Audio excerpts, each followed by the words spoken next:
Students, आज़ाद academy के इस YouTube channel पे आपका बहुत बहुत स्वागत है। और आज मैं लेके आया हूँ आपके लिए एक नया टॉपिक, डेल्टन्स एटॉमिक थ्योरी। हम इससे पहले 2 लेक्चर कर चुके हैं, जिसके ऊपर हमने बात की थी सबसे पहले टॉपिक में सिग्निफिकेंट फिगर्स और राउंड ऑफ, और कल हमने जो टॉपिक उठाया था वो था लॉ ऑफ केमिकल कॉम्बिनेशन। उसी संदर्भ में आगे चलते हैं और थर्ड टॉपिक उठाते हैं अपना डेल्टन्स एटॉमिक थ्योरी। ये टॉपिक आप पहले पढ़ के आ चुके हैं, लेकिन कुछ एक चीज़ें मैं इस लेक्चर में आपको बताने वाला हूं जो शायद आपने ना पढ़ी हो, तो इस वीडियो को ध्यान से देखें और पूरा देखें। तो बच्चों, डेल्टन्स एटॉमिक थ्योरी ये कब दी थी डेल्टन ने? इन द ईयर 1808, 1808 या 1809 के बीच में ये थ्योरी डेल्टन ने अपनी दी। और इस थ्योरी में क्या कहा था? ऐसे तो अपन मैटर से बात करते हैं, चलो जब मैटर की डिस्कवरी हुई, जब मैटर को देखा गया, तो क्या हुई बात? अपने इंडियन फिलोसोफर्स थे, क्या नाम था उसका? उनका नाम था महर्षि कणाद। उन्होंने क्या बोला कि ये धरती पे जितने भी ऑब्जेक्ट्स हैं, उन सब ऑब्जेक्ट्स, जितने भी एलिमेंट्स प्रेजेंट हैं, वो कुछ 5 एलिमेंट्स से मिलकर बने हुए होते हैं। और वो 5 एलिमेंट्स कौन कौन से होते हैं आपको पता हो तो? Air, water, sky, fire and earth. वायु, जल, आकाश, आग और धरती। इन 5 बेसिक एलिमेंट से हर एक ऑब्जेक्ट, चाहे वो लिविंग हो या नॉन लिविंग हो, वो मिलके बना हुआ होता है। और उसी के साथ साथ उसी टाइम पे 2 ग्रीक साइंटिस्ट थे, क्या नाम था उनका? साइंटिस्ट तो नहीं बोलूंगा मैं, वो थे इंडियन ग्रीक फिलोसोफर्स। उन्होंने क्या बोला कि जो पार्टिकल्स हैं जिससे ये मिलके बने हुए हैं, मतलब 5 तत्व है, जो मैटर सबसे छोटा पार्टिकल जब निकल के आया, उस सबसे छोटे पार्टिकल को उन्होंने नाम क्या दिया था उस टाइम से? एटम, जो कि ग्रीक वर्ड एटोमिया से आया था। एटोमिया का मतलब होता है अनकटेबल, अनडिविजिबल। तो वो 2 ग्रीक फिलोसोफर्स थे, डेमोक्रिटस और लुसिपस। तो यहां तक उनकी थ्योरी थी, लेकिन ये सारी फिलोसॉफिकल बातें थे, चाहे वो महर्षि कणाद ने दी हो, चाहे वो डेमोक्रिटस या लुसिपस ने दी हो। ये सारी फिलोसॉफिक बातें थी, कोई भी एक्सपेरिमेंटल डाटा उनके पास नहीं था। तो डेल्टन ने क्या किया था? डेल्टन थे एक ब्रिटिश टीचर। डेल्टन ने अपनी एटॉमिक थ्योरी के लिए कुछ एक्सपेरिमेंट्स किए, तब उन्होंने अपने कुछ पोस्टुलेट्स दिए। तो अपन सबसे पहले लिखते हैं postulates of Dalton's atomic theory. Heading डाल लें आप, और सबसे पहला क्या लिखेंगे? Every matter is made up of extremely small particles known as atom। यानी कि हर एक मैटर बहुत छोटे छोटे पार्टिकल से मिलकर बना होता है, उनको क्या नाम दिया गया? एटम। और क्या कहा उसने अपने पोस्टुलेट्स में? दूसरा और मेन पोस्टुलेट क्या था कि सेम टाइप ऑफ, ध्यान देना इस बात पे, स्टार मार्क कर रहा हूं मैं, same type of element is made up of same type of atom and different type of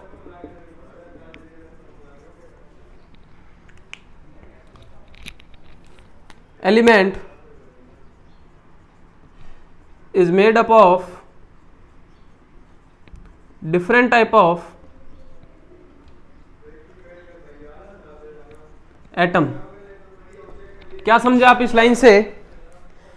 कि जो सेम टाइप ऑफ एलिमेंट्स है वो सेम टाइप ऑफ एटम से मिलके बने होते हैं, यानी कि उनके एटम्स के बीच में जो फिजिकल प्रॉपर्टीज होंगी वो सेम होगी। यानी कि कोई मैं एलिमेंट उठाता हूं, फॉर एग्जाम्पल आप बात कर लें गोल्ड की,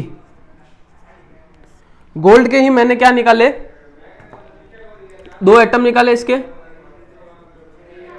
और उन दोनों को आपस में कंपेयर किया, तो उनको कंपेयर करने में हमने क्या देखा कि दो एटम्स के आपस में मास सेम है, उनकी फिजिकल प्रॉपर्टी सेम है, और क्या सेम था, उनका किसी के साथ कंबाइन होना। तो ये सब चीजें क्या थी, एक एटम के लिए सेम थी। साथ साथ इसने क्या बोला कि different type of element have different type of atom. इसका मतलब मैं दो डिफरेंट एटम लेता हूं, एक तो मैंने गोल्ड का ले लिया और दूसरा मैंने सिल्वर का ले लिया, तो दोनों एटम्स आपस में आइडेंटिकल नहीं होंगे, उनकी फिजिकल प्रॉपर्टीज में कुछ डिफरेंस होगा, दोनों के मास में डिफरेंस होगा और दोनों की फिजिकल प्रॉपर्टीज में भी डिफरेंस होगा। तो same type of elements is made up of same type of atom, यानी कि दोनों ही गोल्ड के हैं तो दोनों में आइडेंटिटी होगी सेम, और different type of element is made up of different type of atom, यानी कि ये दोनों आपस में आइडेंटिकल नहीं होंगे, सिल्वर का एटम और गोल्ड का एटम। तो ये एक मेन पोस्टुलेट के रूप में सामने आया।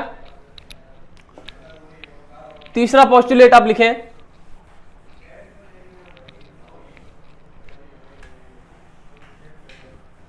साथ साथ लिखते चले। थर्ड पोस्टुलेट में उन्होंने क्या कहा था, atoms neither be created nor be destroyed. It can only rearrange in a chemical reaction. Atom को ना ही बनाया जा सकता है और ना ही खत्म किया जा सकता है। इस बात से कुछ याद आ रहा है आपको? जी हाँ, कल हमने law of conservation of mass के बारे में भी यही बात की थी कि मास ना तो क्रिएट किया जा सकता है और ना ही डिस्ट्रॉय किया जा सकता है। वैसे ही एक एटम भी ऐसी चीज है, ना ही हम इसको बना सकते हैं और ना ही खत्म कर सकते हैं। ये सिर्फ और सिर्फ क्या होता है, रीअरेंज होता है किसी भी केमिकल रिएक्शन के अंदर में। यानी कि अगर एटम का अरेंजमेंट एक, जैसे अपन बहुत छोटा सा एग्जांपल लेते हैं H2O का। H2O का फॉर्मेशन कैसा होता है, H2 प्लस O2 से क्या बना, हाफ O2 H2। तो यहाँ पे हाइड्रोजन का अरेंजमेंट अलग था, यहाँ पे हाइड्रोजन का अरेंजमेंट अलग है। तो यहाँ पे कुछ नया मॉलिक्यूल हमने फॉर्मेशन नहीं किया है, नए एटम्स का फॉर्मेशन नहीं हुआ था, यही एटम्स आपस में रीअरेंज हुए और H2O मॉलिक्यूल का फॉर्मेशन किया। तो ये बात अपने थर्ड पोस्टुलेट में डेल्टन ने कही। ये थे डेल्टन के कुछ मेन पोस्टुलेट्स, लेकिन ये कुछ दिन तक नहीं चली। एक निश्चित टाइम के बाद ये थ्योरी फेल हो गई डेल्टन की। और वो क्यों फेल हो गई, वो कारण था, डालिए आप हेडिंग, लिमिटेशंस ऑफ। अगर आपने ये नहीं लिखा है तो पीछे जाके वीडियो को पॉज करें और पहले इसको लिखें, फिर नेक्स्ट हेडिंग डाल लें, लिमिटेशंस ऑफ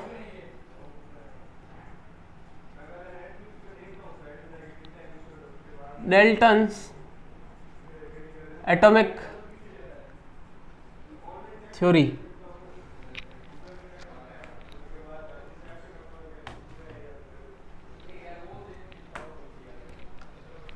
पहले लिखें, atom is not a smallest particle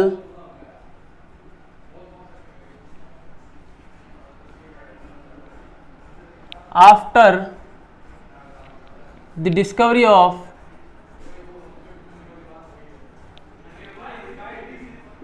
subatomic particles। बात आई समझ में? जब सब एटॉमिक पार्टिकल्स की डिस्कवरी हो गई थी तो अब एटम सबसे छोटा पार्टिकल्स नहीं रहा था। अब कौन सा सबसे छोटे पार्टिकल्स हो गए थे, सब एटॉमिक पार्टिकल्स, जिसमें आते हैं इलेक्ट्रॉन, प्रोटॉन और न्यूट्रॉन। ये एटम के अंदर ही पाए जाते हैं। जब कोई चीज फर्दर डिवाइड ही नहीं हो सकती तो उसके अंदर कोई चीज कैसे पाई जा सकती? या कोई चीज सबसे छोटी है और उसी के अंदर कोई चीज पाई जाए तो क्या वो चीज सबसे छोटी रहेगी? नहीं, बिल्कुल नहीं। अब उसके अंदर पाई जाने वाली चीजें छोटी है, यानी कि ये चीजें छोटी है। आई बात समझ में? तो एटम की डिस्कवरी का सबसे पहला लिमिटेशंस ये रहा। दूसरी बात क्या कही थी डेल्टन ने कि same type of elements is made up of same type of atom and different type of element is made up of different type of atom. ये बात भी फेल हो गई बाय द डिस्कवरी ऑफ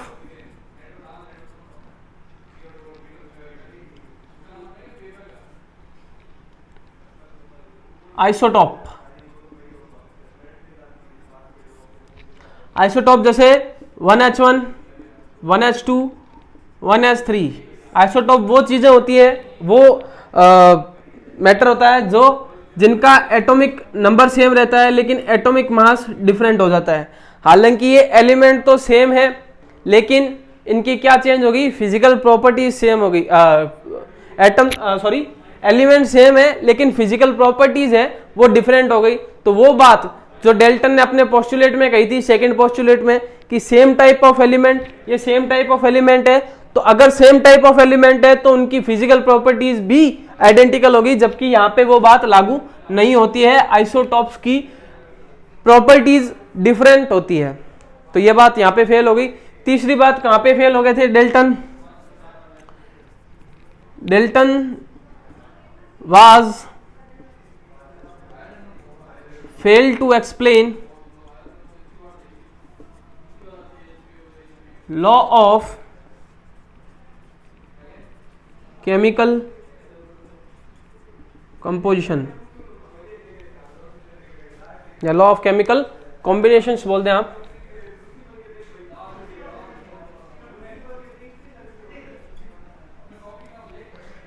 तो कोई भी केमिकल रिएक्शन के अंदर एटम्स ही पार्टिसिपेट करते हैं, एटम ही कंबाइन होते हैं, लेकिन ऐसी कुछ बात उन्होंने समझाई नहीं, लॉ ऑफ केमिकल कॉम्बिनेशन नहीं समझाया।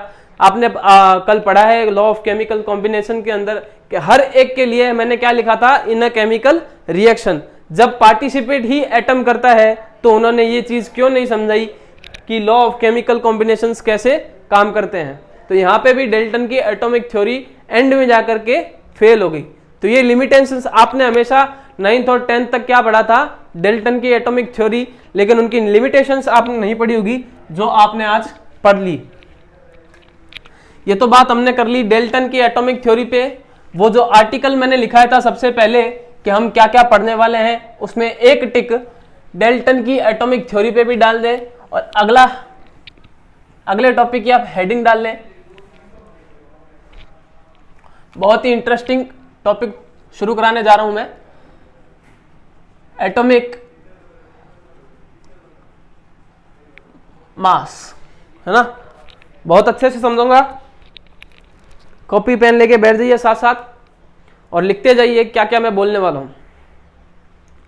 तो अब जैसा कि हेडिंग में डाला है मैंने, एटॉमिक मास यानी कि एटम का मास। आपको पता है जब एटम बहुत छोटा होता है, जब जिसको हम नेकेड आई से नहीं देख सकते, अब जिसको हम देख ही नहीं सकते तो उसका मास कैसे कैलकुलेट करेंगे। चलो आज तो अपने पास सोफिस्टिकेटेड इक्विपमेंट्स है, लेकिन उस टाइम पे इतने सोफिस्टिकेटेड इक्विपमेंट नहीं थे। तब उस टाइम पे हमने क्या किया था, तो हमने एटम का मास किसी का रेफरेंस लेके निकाला था। अब किसको रेफरेंस लिया था हमने, कार्बन 12 एलिमेंट का। कार्बन 12 एलिमेंट को हमने एज अ रेफरेंस माना और फिर हमने क्या किया, एटॉमिक मास का पता लगाया। तो अब देखिए किसी का भी हम मास निकालते हैं, चलिए छोड़ते हैं एटम की बात, बाद में करते हैं। आज हमारा भी मास निकालते हैं, हम अपने वेइंग मशीन पे अपन खड़े होते हैं और अपना वे देखते हैं, अपना मास कैलकुलेट करते हैं। तो वो अगर डिजिटल है तो आपको कुछ नंबर शो कर देगा कि 80 किलोग्राम, 10 किलोग्राम, 50 किलोग्राम। तो ये आज इक्विपमेंट है तभी तो अपन मेजर कर पाते हैं। लेकिन कई बार आप पुराने आज से वेइंग स्केल देखे होंगे,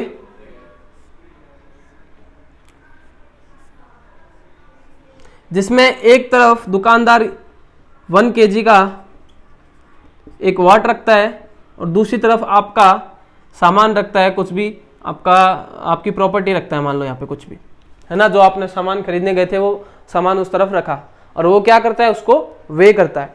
यानी कि जो यहाँ पे वाट हमने रखा है 1 kg का, उसके कंपेरेबल यहाँ पे इतना सामान आ जाए, तो ये जो 1 किलो का वाट है वो कहाँ से आया है, तो ये भी कंपेयर करके मिला अपने को। किससे? कहते हैं कि लंदन में कहीं एक जगह है प्लेटिनम और इरिडियम का अलॉय पड़ा है, या मास ब्लॉक कहते हैं उसको, मास का एक ब्लॉक पड़ा है जिसको वे इन्होंने 1 kg के बराबर कर रखा है। अब किसी की भी अपने को मेजरमेंट करना है कोई भी चीज का, अब बोले अपने हमें कोई बोले कि कोई भी चीज हमें 5 किलो चाहिए, तो अपन क्या करेंगे, ऐसे 1-1 किलो के 5 मास के ब्लॉक्स बना लेंगे, या इस मास के ब्लॉक के कंपैरेटिवली इतने ही मास के और दूसरी चीजें जिसका मास कितना हो जाएगा, अगर ये 1 kg, इसको अपने 1 kg मान रहे हैं तो बाकी को भी क्या मानना पड़ेगा अपने को 1 kg, जो कि जिसका वेट इनके बराबर हो। तो ऐसे करके हमारे पास कंपैरिजन से आज हम वेट को मेजर कर सकते हैं। लेकिन एटम इतना छोटा एलिमेंट है, इतना छोटा पार्ट है मैटर का, जिसको हम इतनी आसानी से कैलकुलेट नहीं कर सकते। तो हमने क्या किया, देखिए कार्बन 12 को रेफरेंस माना। अब कार्बन 12 को ही क्यों माना, 118 एलिमेंट्स है, सर ने आपने सबसे पहली क्लास में ये बोला था हमें कि 118 एलिमेंट है, उसमें कार्बन को ही क्यों हमने रेफरेंस माना, तो उसके रीजन लिख लीजिए आप। वाई कार्बन क्वेश्चन मार्क, सबसे पहला लिखे अबंडेंस। कार्बन आपको पता है, मैंने बोला ना, जितनी कार्बन को छोड़ के 117 एलिमेंट जितने हैं उनका भी इतने उन सबका भी इतना कंपाउंड नहीं बन पाता है जितना अकेला कार्बन बना लेता है। यानी कि इसका मतलब क्या हुआ, कार्बन हर जगह मौजूद है। तो अबंडेंस इतनी ज्यादा है कि कार्बन हर जगह मिल जाता है अपने को। दूसरी बात, मॉडरेटली रिएक्टिव है ये,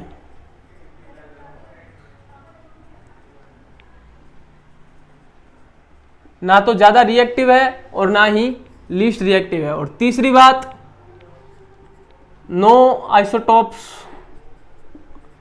आर प्रेजेंट। ये कुछ खास बातें थी कार्बन में, इसीलिए उसको रेफरेंस बनाया गया। हालांकि कार्बन के आइसोटोप्स उस टाइम पे नहीं है, लेकिन आज के टाइम पे कार्बन के C13 एंड C14 दो आइसोटोप्स है, लेकिन उसमें भी C12 जो है वो नेचर में 98% पाया जाता है। तो C13 और C14 तो कितना ही होगा, है ना, पीछे इन दोनों को मिला के 2% है और ये अकेला 98% पाया जाता है। तो कुल मिला के ज्यादा अबंडेंट कौन हुआ, कार्बन 12। अब क्या इसको रेफरेंस माना गया, कैसे किया गया, देखिए आप किस तरीके से रेफरेंस मान के मास कैलकुलेट किया हमने।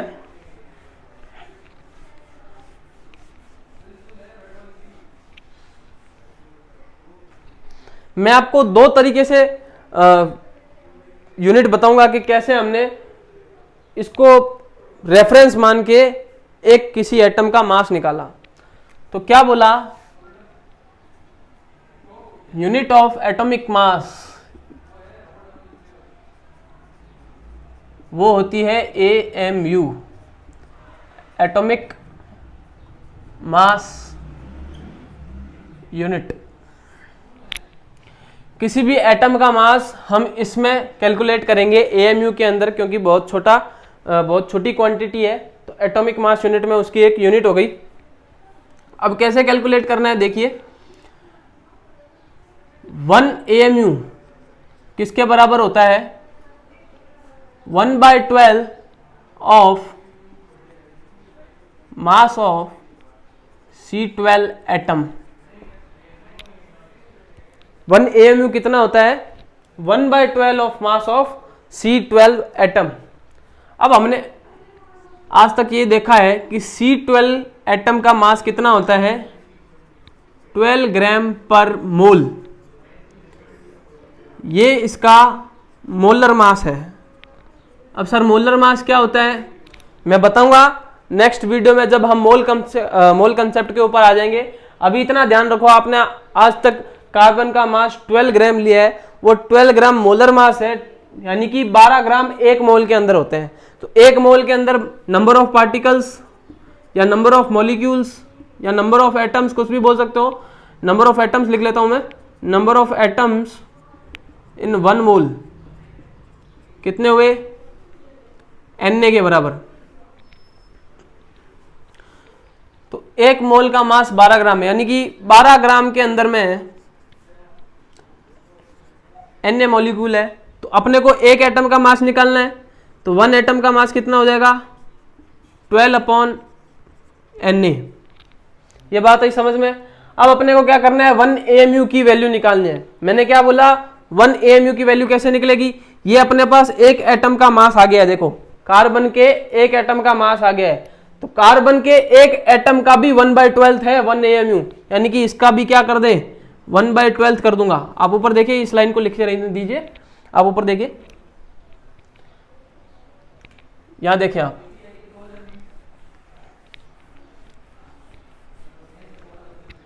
यहां तक हुआ फंडा क्लियर। तो 1 AMU कितना हो जाएगा, 1/12 ऑफ 1 एटम ऑफ कार्बन का, तो 12/Na। तो 1 AMU कितना आया, 1/Na। स्टार मार्क कर लें इसको, ये चीज आगे काम आने वाली है। तो दो तरीके से 1 AMU, एक तो क्या हो गया 1/12 of mass of C12 atom, और दूसरा ये। अब वैल्यू क्या निकलेगी इसकी, ये मैं नीचे वाला हटा रहा हूं, साथ साथ लिखते रहे ताकि आप पीछे ना छूटें। Na की वैल्यू कितनी होती है, 6.023 इंटू 10⁻23। तो यहां पे 1 AMU का मास कितना हो जाएगा, 1/6.023 इंटू 10⁻23। ऊपर नीचे 10 का मल्टीप्लाई और 10 का डिवाइड, कितना बन जाएगा, 10/6.023 इंटू, ये देखो 23 और 1 ये मिलके 24, ऊपर जाके माइनस का 24। इसको सॉल्व करेंगे आप तो ये वैल्यू निकल के आएंगी 1.66 इंटू 10⁻⁻24। तो 1 AMU की क्या वैल्यू आई, 1.66 इंटू 10⁻⁻24। यही 1 AMU होता है किसी भी एक एटम का, किसी भी एलिमेंट के एक एटम का मास 1, यानी कि 1 AMU, यानी कि कोई भी एटम की अगर यूनिट देखनी है अपने को तो 1 AMU है वो।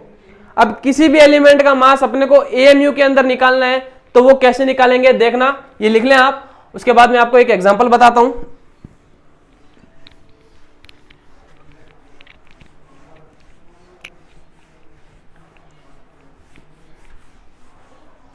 एग्जाम्पल लिखें आप, experimentally found that mass of hydrogen atom is equal to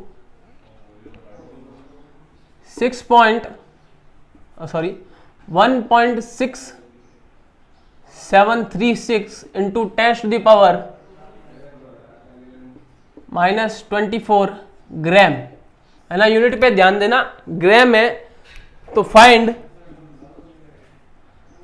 weight of hydrogen atom in AMU, है ना। बहुत आसान सवाल है और आराम से आप ट्राई कर सकते हैं इसको। आप वीडियो को पॉज करें और इसको ट्राई करने की कोशिश करें। मैंने 1 AMU की वैल्यू बता रखी है, एक बार सुन ले, एक बार मेरी बात।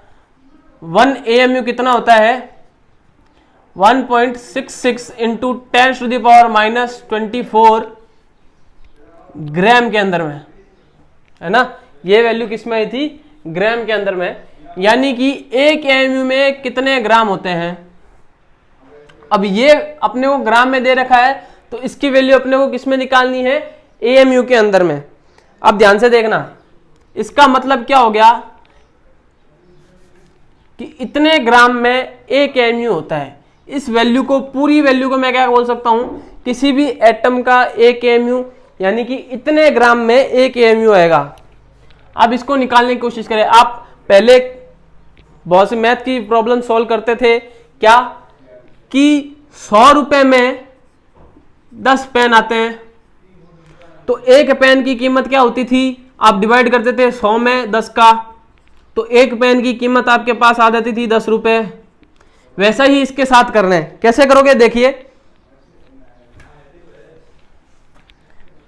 इतने ग्राम के अंदर 1 AMU है यानी कि 1.66 into 10 to the power minus 24 grams के अंदर 1 AMU है।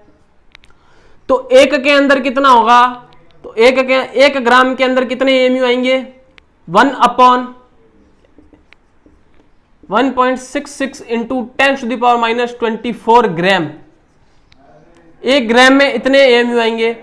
अब देखिए इतने ग्राम में कितने AMU होंगे, तो आप क्या करेंगे, इसका मल्टीप्लाई करवा देंगे। 1.6736 into 10 to the power minus 24 में, तो आप क्या करेंगे, इसके अंदर मल्टीप्लाई करवा देंगे 1 AMU अपॉन में 1.66 into 10 to the power minus 24, इसको भी अप्रोक्सीमेटली यही मान लेते हैं 1.66 के around. 1.6736 into 10 to the power minus का 24, 10 टू द पावर 24 से 10 to the power 24 cancel out, तो कितना बचा, देखो ये भी ग्राम में था, ये भी ग्राम में था, ग्राम टू ग्राम कैंसिल आउट। पीछे जो वैल्यू आएगी, जो आंसर आएगा वो मेरा किस में आएगा, AMU के अंदर। और 1/66, ये इस पूरे को मैं जब सॉल्व करूंगा तो मेरा आंसर आएगा 1.0078 AMU। इसको अपन अप्रोक्सीमेटली 1 AMU के अराउंड मानते हैं। तो हाइड्रोजन का मास आप जो एक लेते हो ना, वो ग्राम नहीं है, वो 1 AMU के अंदर है। ऐसे ही करके आप कार्बन का भी निकाल सकते हैं। कार्बन का कैसे निकालेंगे,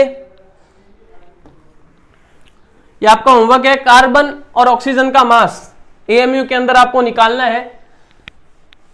तरीका मैंने बता दिया, आपको बस क्वेश्चंस प्रैक्टिस करनी है। अगर नहीं हो तो कल की वीडियो में मैं फिर से बताऊंगा आपको। अभी एक और तरीका देखिए आप कि आपको AMU यानी कि एटॉमिक मास और किस तरीके से निकाल सकते हैं। मैंने क्या बोला, रेफरेंस किसको लिया था, C12 में। इसका मतलब इसके पास क्या है, 6 protons and 6 neutrons and 6 electrons. देखो प्रोटॉन का मास होता है 1.67 into 10 to the power minus 24 gram के अंदर। इतना का इतना ही न्यूट्रॉन का होता है 1.67 into 10 to the power minus 24 gram के अंदर। इलेक्ट्रॉन का मास इतना कम होता है कि 10 टू द पावर माइनस का 31 चला जाता है, या उसको ग्राम के अंदर करूंगा तो 28 में आ जाएगा। तो इसके कंपैरेटिवली बहुत कम है, तो इलेक्ट्रॉन का मास कंसीडर नहीं किया जाता। तो ये क्या हो जाएगा, 6 प्रोटॉन है, एक प्रोटॉन का इतना है तो 6 का इतना, एक न्यूट्रॉन का इतना है तो 6 का इतना, कितने होंगे, देखो आपस में ज्यादा, ये 1.672 होता है, ये 1.674 होता है, तो ज्यादा डिफरेंस नहीं है, इसको एक ही मान लेते हैं। तो क्या हो गया, ये 12 into 1.67 into 10 to the power minus 24, इस पूरी को मैं क्या मान लेता हूं, AMU। यही AMU की वैल्यू यही आई थी, 1.66 लिया था, यहाँ पे 1.67 है, ज्यादा कोई डिफरेंस नहीं है। तो कार्बन का मास कितना हो जाएगा AMU के अंदर, 12 AMU। यही आता है। आप उस तरीके से कैलकुलेट करके देखना, मैंने इस तरीके से बताया। आप किसी का भी मास ऐसे भी निकाल सकते हैं और उस तरीके से भी निकाल सकते हैं। तो मैंने दोनों तरीके आपको बता दिए हैं। अब आप ज्यादा से ज्यादा क्वेश्चंस को प्रैक्टिस करें। कल अपना नया टॉपिक स्टार्ट करने जा रहे हैं जिसका नाम है मोल कंसेप्ट। यहां तक की बात आपको समझ में आई होगी आशा करता हूं, और हमारे चैनल को आप सब्सक्राइब करें, लाइक करें और आगे से आगे शेयर करें। Thank you.